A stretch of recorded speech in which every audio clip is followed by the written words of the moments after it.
Branch express courier private limited. Domestic international cargo. உங்கள் இல்லம் தேடி வந்து கொரியர் புக்கிங் டெலிவரி செய்து தரப்படும். தலைப்புச் செய்திகள். பூர்த்தி செய்யப்பட்ட SIR விண்ணப்பங்களை சமர்ப்பிக்க இரண்டாவது முறையாக கால அவகாசம் நீட்டிப்பு. வரும் 14ஆம் தேதி வரை நீட்டித்து தேர்தல் ஆணையம் உத்தரவு. 2026 சட்டமன்ற தேர்தலுக்கான ஏற்பாடுகள் தீவிரம். மின்னணு வாக்குப்பதிவு இயந்திரங்கள் ஆய்வு.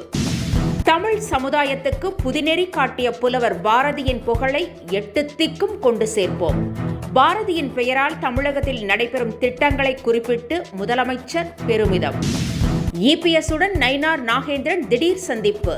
14ஆம் தேதி நயினார் நாகேந்திரன் டெல்லி செல்ல உள்ள நிலையில் முக்கிய ஆலோசனை நடத்தப்பட்டதாக தகவல். பெண்களின் பிரச்சினைக்காக குரல் கொடுக்கும் தம்மை அச்சுறுத்தும் வகையில் ஆபாச வீடியோ. பாடகி சின்மயி பரபரப்பு குற்றச்சாட்டு. இனி விரிவான செய்திகள். தமிழகம், கேரளா உள்ளிட்ட 6 மாநிலங்களில் SIR படிவங்களை சமர்ப்பிக்க இரண்டாவது முறையாக கால அவகாசம் நீட்டிக்கப்பட்டுள்ளது. ஏற்கனவே டிசம்பர் 4ஆம் தேதி என இருந்த நிலையில் 11ஆம் தேதி வரை நீட்டிக்கப்பட்டது. இதனிடையே தற்போது இரண்டாவது முறையாக வரும் 14ஆம் தேதி வரை கால அவகாசம் நீட்டிக்கப்பட்டிருக்கிறது. அது மட்டுமல்லாமல் வரைவு வாக்காளர் பட்டியலும் வரும் 16ஆம் தேதிக்கு பதில் வரும் 19ஆம் தேதி வெளியிடப்படும் என தேர்தல் ஆணையம் தெரிவித்திருக்கிறது. SIRக்கு எதிரான வழக்குகளில் இறுதி தீர்ப்பு ஜனவரி மாத இறுதியில் வழங்கப்படும் என உச்சநீதிமன்றம் தெரிவித்திருக்கிறது. தமிழகம் மற்றும் புதுச்சேரியிலிருந்து தொடுக்கப்பட்டுள்ள வழக்கு விசாரணை வரும் 17 மற்றும் 18ஆம் தேதி விசாரிக்கப்படும் என்றும் அறிவிக்கப்பட்டுள்ளது. மேலும் புதிதாக எந்த வழக்கும் அனுமதிக்கப்பட மாட்டாது என்றும் SIR வழக்குகளை உச்சநீதிமன்ற தலைமை நீதிபதி சூரியகாந்த் அமர்வு விசாரித்து வருகிறது. தமிழகத்தில் அடுத்த ஆண்டு சட்டமன்ற தேர்தல் நடைபெறவுள்ள நிலையில் அதற்கான பணிகளை தேர்தல் ஆணையம் முடுக்கிவிட்டுள்ளது. தமிழகம் முழுவதிலும் சீல் வைத்து பாதுகாக்கப்படும் மின்னணு வாக்குப்பதிவு இயந்திரங்களை தேர்தல் அதிகாரிகள் ஆய்வு செய்து வருகின்றனர். இயந்திரங்களின் செயல்பாடு, பாதுகாப்பு உள்ளிட்டவை குறித்து அதிகாரிகள் ஆய்வு செய்தனர். கூடுதல் வாக்குப்பதிவு மையங்கள் அமைக்கும் பணிகளும் மேற்கொள்ளப்பட்டு வருகின்றன. மகாகவி பாரதியாரின் பிறந்த நாளை ஒட்டி அவரது சிலைக்கு தமிழக அரசின் சார்பில் மரியாதை செலுத்தப்பட்டது. இந்த நிலையில் சிந்தனை, சொல், செயல் என அனைத்திலும் புதுமையை நோக்கி விரைந்து தமிழ் சமூகத்துக்கு புதுநெறி காட்டிய புலவன் பாரதி என கூறியுள்ள முதலமைச்சர் MK-ஸ்டாலின் அவரது புகழை 8 திக்கும் கொண்டு சேர்ப்போம் என தனது X தளத்தில் பதிவிட்டுள்ளார்.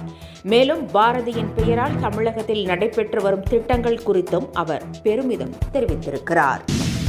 EPSஐ நயினார் நாகேந்திரன் இன்று சந்தித்து பேசினார். சென்னை பசுமை சாலையில் உள்ள EPSின் இல்லத்தில் அவரை நயினார் நாகேந்திரன் சந்தித்தார். அவர் டெல்லி செல்ல உள்ள நிலையில் இந்த சந்திப்பு முக்கியத்துவம் வாய்ந்ததாக கருதப்படுகிறது.